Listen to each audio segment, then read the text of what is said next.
and crafts take on lots of forms here on Delmarva, from quilting to bird carving, you name it. Somebody around here probably does it. But what about glass blowing? This is something we haven't talked about before. Salisbury State art instructor Dan Marder has the answer to that question. He joins us live from Fulton Hall this morning to give us a condensed lesson. Good morning. Good morning. Thanks for getting up with us this morning. We appreciate it. Thank you. Tell us, first of all, how did you get started doing this? I started blowing glass after I went to the school there in Chicago. There was a artist colony in Saugatuck, Michigan called Oxbow. And they had a summer program, and I was interested in the medium, so I started taking a one-week class and continued on. And it turned into an adventure. All right, show us a few finished products, first of all. We have some vases over here that we did here at Salisbury. These are called post-gather vases. We start with a gather of clear glass and then lay color on in the form of frit, which is a concentrated colored glass, which is imported from Germany. And then we make a neck in the piece, in the bubble, and then gather glass over it. And you can see that there's a line where the neckline was gathered over. And then this glass here is just worked with a steel paddle. How long does something like that take you to do?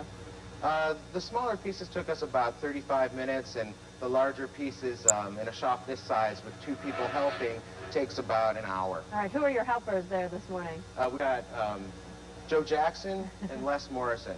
All right, well, tell them we thank them for getting up and getting out in the cold with us today. Let's do the basics right now. What are the basic steps to blowing glass?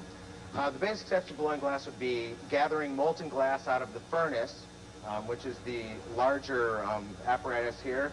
That's the piece of equipment that runs 24 hours a day. It's about 2,200 degrees Fahrenheit. Wow.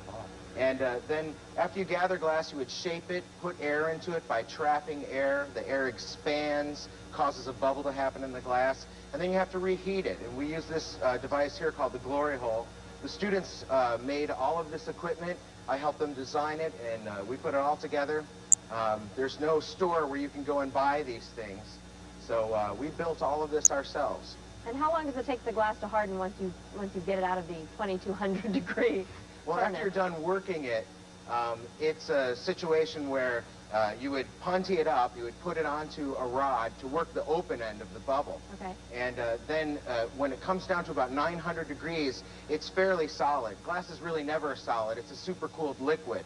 So from there, we have to let the strain out of the glass. And what we do is we put it into an annealing oven, which are these things back here. The one's a recycled refrigerator. You can see it's vented, and the venting is letting the glass finally cool down. All right. It starts at about 900 degrees and cools for about 8 hours. And what we're going to do when we come back at 7:30 is you can demonstrate exactly how some of this is done. Sure. All right, we'll see you in about 40 minutes. Thanks.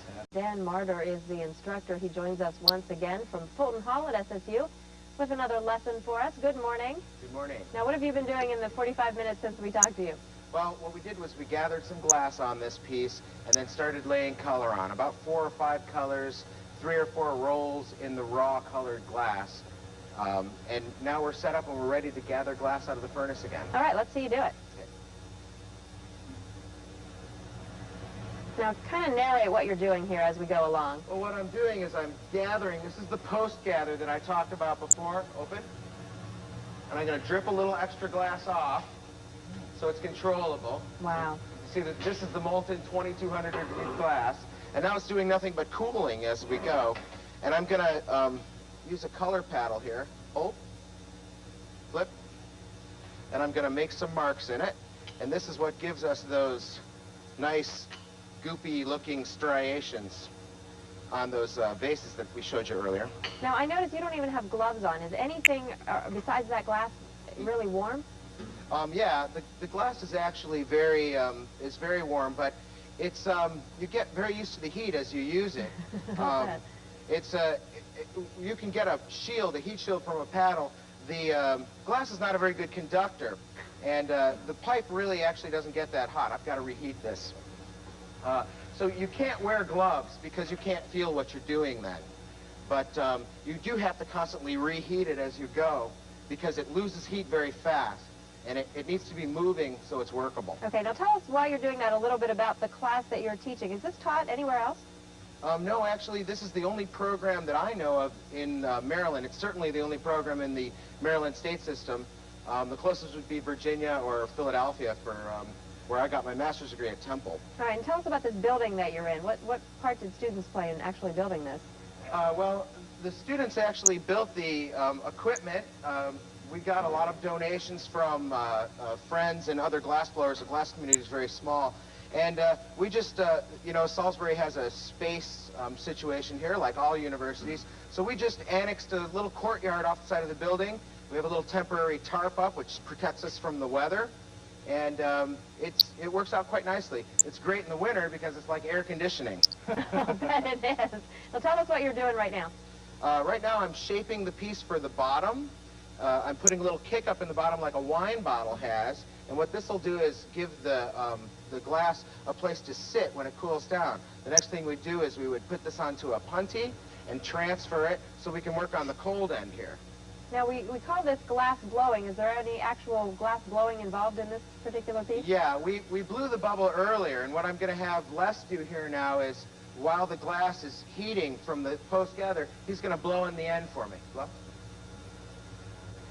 Mostly, you don't really blow very hard. You're just trapping air inside this column in the pipe, and what that does is it causes it to expand because the air heats, and as the air heats, it expands. So you're really just maintaining pressure. Wow, so this really does take a little bit of teamwork to get something done. It's all about teamwork. Students work in teams. They get to blow glass twice a week as kind of a lab for 3-hour sessions.